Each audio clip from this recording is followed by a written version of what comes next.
Moving on, Russian Foreign Minister Sergei Lavrov has arrived in South Africa on a working visit. He is expected to meet his South African counterpart and hold discussions on bilateral relations and other key events. The visit, which is his second to the continent since the beginning of the war with Ukraine, comes weeks before the two countries hold naval drills along with China and South Africa.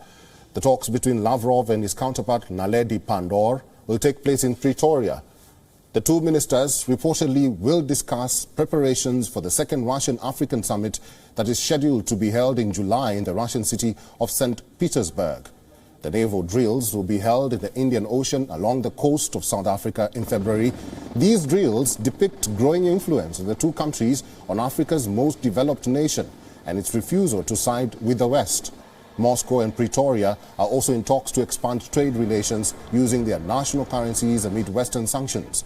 In fact, Russia's private military organization Wagner Group has been expanding its presence across the African continent. In recent years, the paramilitary group has deployed its contractors who primarily focus on protecting the ruling or emerging governing elites and critical infrastructures.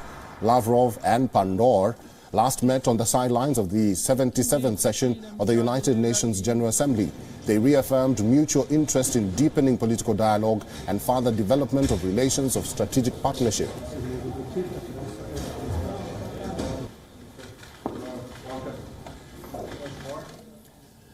And for more on this, we are now being joined by our correspondent Kalden Ongmu from Pretoria. Kalden, tell us more about Operation Morsi. What does it mean and what plans has South Africa made for the naval drills? Yes, first of all, even before answering your question, let me say that South Africa has been criticized heavily, not only by the Western countries, but also from its own people, civil societies and opposition parties, saying, why is South Africa not taking a stance? Why is South Africa, who said initially and throughout this whole 1 year when Russia has been attacking Ukraine, stating they are taking a mutual stance?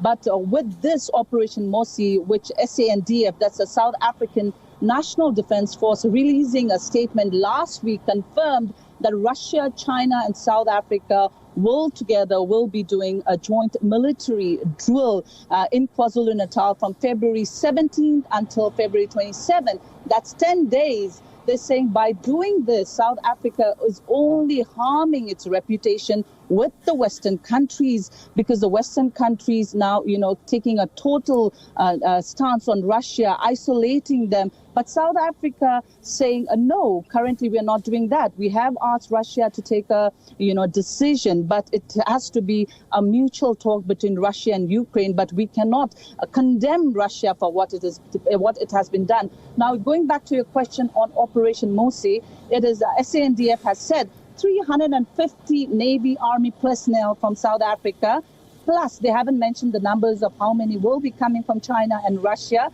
They will be together. They'll be sharing knowledge of its operation and military skills in the Indian Ocean, like you mentioned, in the east coast side of KwaZulu-Natal. So now this visit of Russia's Foreign Minister Sergei Lavrov has also put into question the timing. It is a very crucial timing that Russia's foreign minister has chosen. This visit has also been slammed by the opposition parties, saying, why is the Department of International Relations Minister Naledi Pandor hosting the foreign minister of Russia right now, and also it comes at a time when Russia will be celebrating its 1-year anniversary next month with its invasion of Ukraine and also its ongoing war on Kyiv.